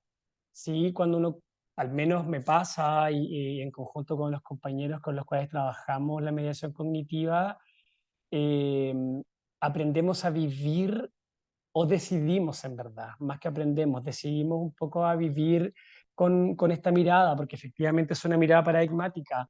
Entonces, yo cuando conocí esta teoría, la conocí trabajando en escuelas regulares. E intenté practicarla, sí, y lo hacía, y no había ningún problema. El problema estaba luego proponerla en la burocracia escolar, ¿no? Como en el papel. Si yo iba a mi jefe técnico a decirle que, ¿sabes qué? No sé, hay un niño X, no sé, que yo veo que probablemente podemos trabajar con él desde la mediación cognitiva, porque veo que tiene una exploración asistemática, o no tiene planificación de la conducta, por lo tanto la salida de la información es impulsiva, por esa de error, no sé qué. Y era así como, ¿qué estás hablando? ¿Qué estás hablando? Así como solo preocúpate de que el niño o la niña aprenda las frases adverbiales, el sustantivo, el adjetivo, no sé qué. Entonces, efectivamente, luego yo lo comienzo a trabajar así muy por la mía. Lo mismo con mi compañera, con la Dani, que ella le tocaba hacer informe porque ella es educadora diferencial. Cuando los informes en educación diferencial estaban propuestos desde este lugar, con ese lenguaje, con ese elemento mediado, e incluso no solamente con lo que podíamos observar de los niños y las niñas, sino que qué es lo que proponía yo como mediador, también sus informes no eran aceptados y tenía que volver a hacerlos. Entonces todo aquello claramente se nos hizo muy cuesta arriba a trabajar. Y hoy día, lo que no quiero decir que sea imposible, porque en nuestras prácticas sí lo hacíamos, ¿sí? Solo que en el papel que debíamos presentar, ya no podíamos presentarlo, pero sí mi interacción con el niño y la niña tenía relación con los elementos de la mediación. Ahora, lo que hacemos en Remolino, trabajamos con máximo 13, 14 niños por grupo, tenemos 5 grupos al día de hoy, lo que nos permite de alguna manera visibilizar tanto en clase como en recreos o en conversaciones con niños y niñas o en las propias conversaciones con las familias, cuáles son algunas funciones cognitivas, que son la base de alguna manera que trabaja la teoría, y desde ese lugar trabajar con ellos y con ellas.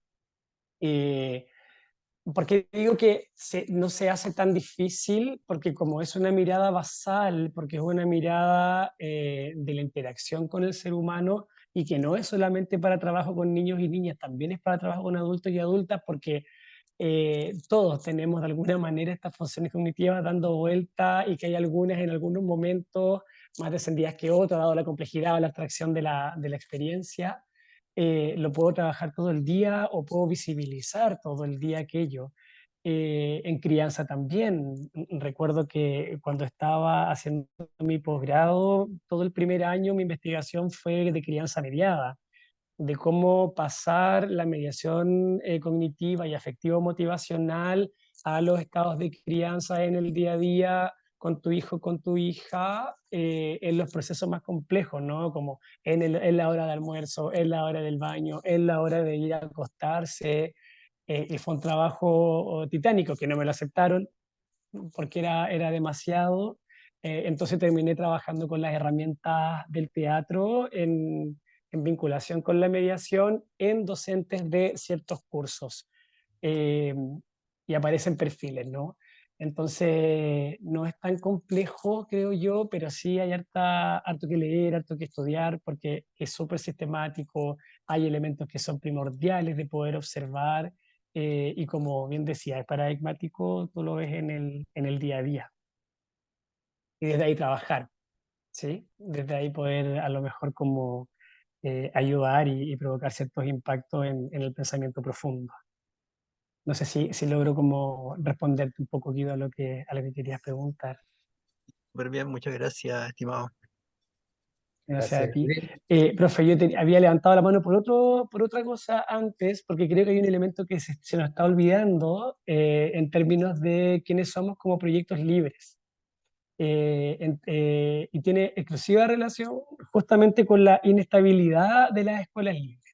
Así que creo que es un elemento que compartimos la mayoría de las escuelas libres, y ya los compañeros de Elqui lo decían, hay varias escuelas que cerraron porque no tuvieron cómo sostenerse. Y nosotros, como escuelas libres, estamos en una constante inestabilidad económica y a punto de cerrar todos los años probablemente.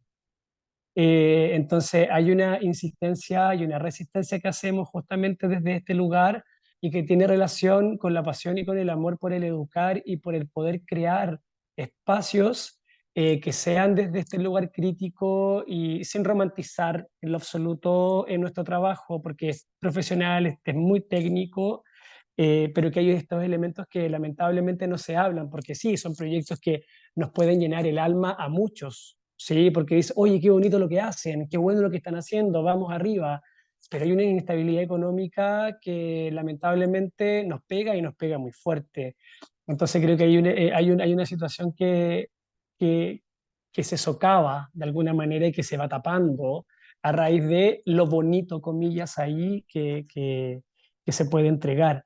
Y en ello creo que es súper importante como comprender que esa insistencia va de la mano también con hacer muchas cosas, ¿no? Ahí los compañeros hacen mucho trabajo comunitario, hacen mucho trabajo para que puedan ingresar, eh, ¿cómo se llama? Lucas para poder sostenerse.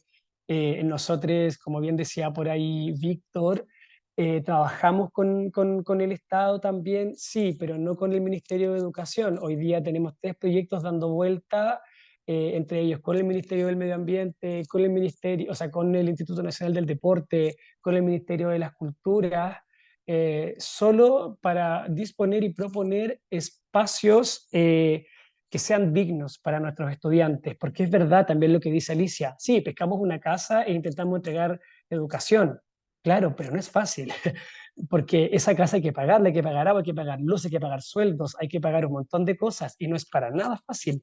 Y hoy día el levantar, por ejemplo, un invernadero, que es lo que estamos haciendo en Remolino, no es barato. Son muchas lucas para que sea digno, para que los niños y niñas ingresen a espacios dignos donde puedan ser educados dignamente. El Estado no se hace cargo de un porcentaje de población que se está educando hoy día, no se está haciendo cargo, nos estamos haciendo cargo muchas escuelas libres a nivel nacional. Acá solamente en La Serena habemos entre, no sé si son 10 a 13 escuelas libres que tenemos una cantidad de niños y niñas estudiando con nosotros que el Estado no se está haciendo cargo. Entonces sí, trabajar con ciertos proyectos, con fondos que estamos postulando, que a veces nos ganamos, que a veces no, que queremos, si no nos ganamos este fondo, ¿podemos funcionar el año 2024? Loco, parece que no podemos funcionar el 2024. ¿Qué hacemos? Y ahí está lo que dicen los ministros, ¿no? Hagamos una rifa, hagamos el bingo, hagamos no sé qué, y nos hacemos cargo de aquello que el Estado no se está haciendo cargo. Pero hay una inestabilidad que es compleja y que no es fácil. Entonces, claramente resistir en esos espacios o en estos espacios de educación libre para poder crear una educación digna, una educación que proponga el respeto, que proponga el derecho y que proponga la humanidad a la base, lamentablemente tiene que ser desde este lugar de la resistencia, lamentablemente. Sí, creo que ese es un tema que nos ha tocado, creo que es súper importante que se visibilice. Bien, gracias, Gabriel. 10 minutos van quedando. ¿Alguien más quisiera hacer su comentario, pregunta? Me Alicia. gustaría... Ah, perdón, después de Alicia. Muy bien, Alicia y Luz. Luz estaría cerrando entonces. Me parece muy relevante la intervención última de Gabriel y la reflexión con respecto al rol del Estado. Porque en cierta forma, supongo que lo que nos quiere decir Gabriel no es que sea mi rol interpretar las palabras de Gabriel, estoy tratando de pensar yo lo que él quiere decir o lo que dijo. Es decir, las escuelas libres enseñarían aquello que el Estado debería enseñar pero no enseña. Ocupan el lugar del Estado que no lo ocupa, lo cual no es muy cierto en cierta forma, porque si el Estado quisiera enseñar lo que enseñan las escuelas libres, lo podría hacer. El tema es que es probable que el Estado no quiera enseñar lo que las escuelas libres quieren enseñar. Y ahí está el tema, ahí está la fractura. La fractura no es que las escuelas libres enseñan lo que no enseña el Estado porque no puede, sino porque el Estado no quiere. Y ahí es el poder y el querer es diferente. Es decir, y también creo que en esta disyuntiva de si las prácticas de pedagogía crítica en definitiva son alternativas libertarias en un sistema que no lo es, que creo que es de lo que estamos hablando en definitiva, es cierto. Es decir, el sistema escolar formal es fundamentalmente neoliberal, todos lo sabemos, en todo el continente, no vamos a volver sobre eso. Y las escuelas proponen desde la pedagogía crítica otra cosa. Qué bueno que sería que eso que proponen estuviera en las escuelas del Estado, porque entonces tendríamos la generalización, la sistematización, el sistema que lo apoyara. Entonces, la pregunta que nos hacemos es, ¿de qué manera el Estado o algunos docentes del Estado, vuelvo a la misma problemática porque me preocupa enormemente, es que las escuelas libertarias se conviertan en moscas blancas, ¿no es cierto? De hecho lo son, en un sistema que mayoritariamente es otra cosa. Entonces, ¿de qué manera podríamos conseguir que eso que todo que se presenta como alternativo no fuera alternativo, si no estuviera incorporado al sistema? De hecho, mi rol como profesora del sistema formal, crítica, libertaria, freiriana, es más, socialista, si quieren que se lo diga políticamente, absolutamente militante, es intentar que ese Estado aprenda de la escuela de las escuelas, ¿no es cierto?, libertarias, es decir, que ese sea el sistema nuestro. ¿De qué manera realizamos ese compás, esa vinculación, ¿no es cierto? Y esa retroalimentación realmente importante que todos respetamos mucho. Esto me parece que habría que seguirlo discutiendo. ¿Mm? Muchas gracias, Alicia. Muy bien. Luz, Sí, saludarles a todas, todes, todos, que de estar hasta tan tarde hablando de estos temas.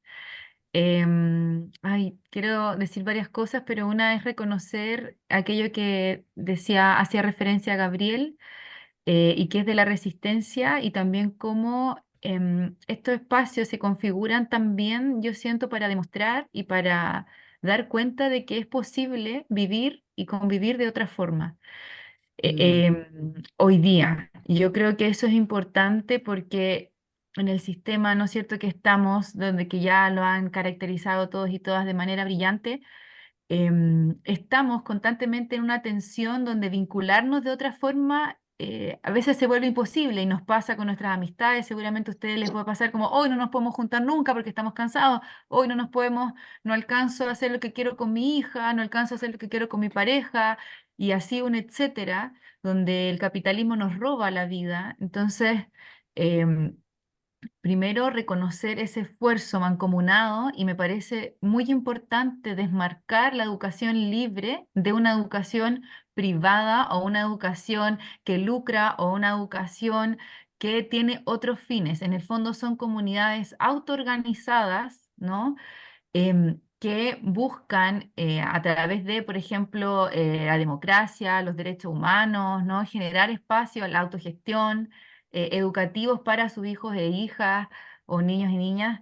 Y no creo que en ese sentido las escuelas libres tengan que tener la responsabilidad de dar política pública, porque para, para eso estamos todos y todas convocados, digamos. Entonces somos las profesoras y los profesores, somos los de a pie, todos y todas quienes estamos. Sí, es nutritivo tener un diálogo constante y permanente y también desmitificar algo que yo, siendo educadora también de aula en escuelas libres, que siempre está a la base del prejuicio, que es que las escuelas libres son una burbuja o que son un espacio ideal.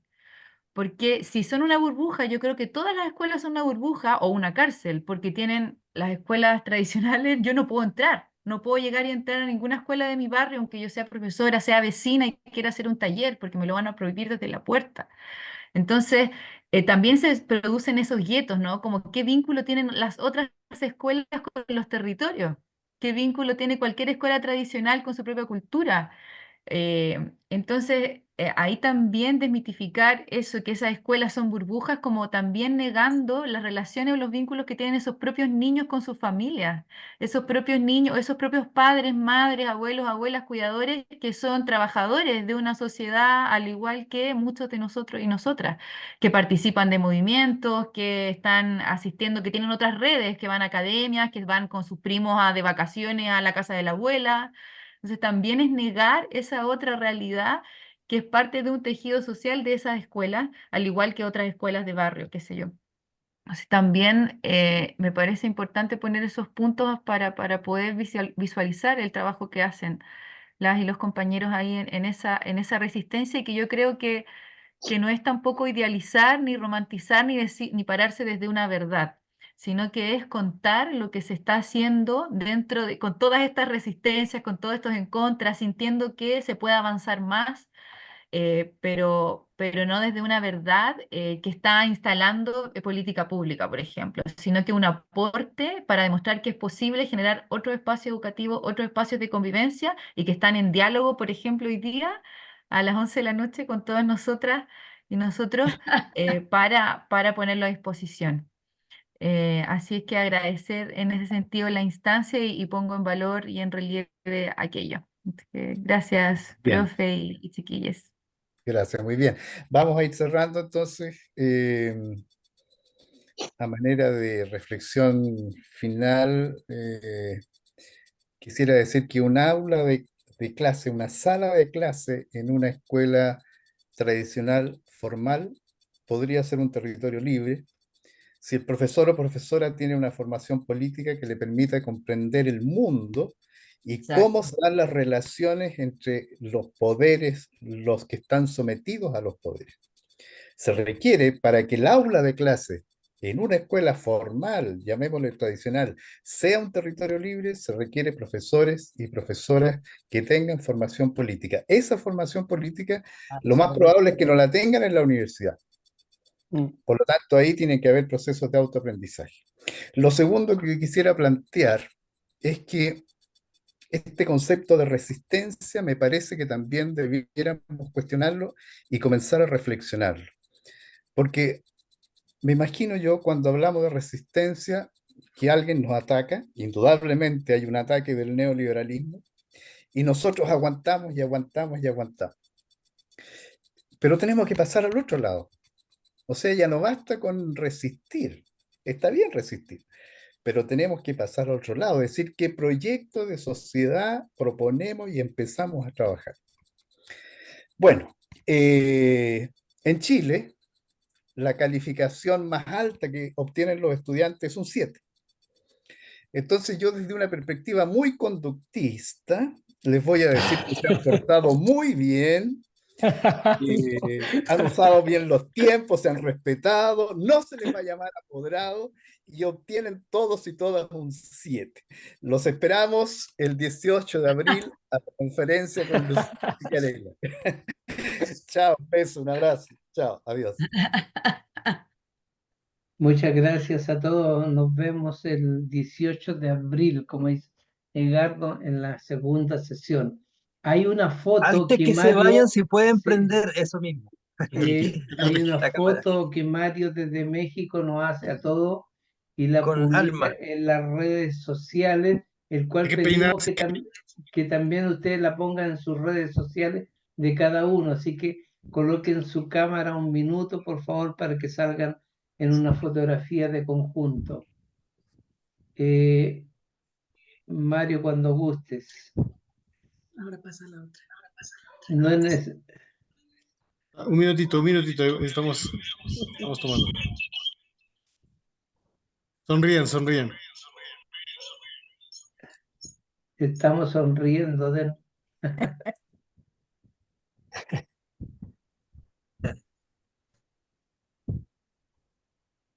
Una más. Tenemos un Twitter de diálogo abierto que es @diálogo LA en Twitter para que lo sigan.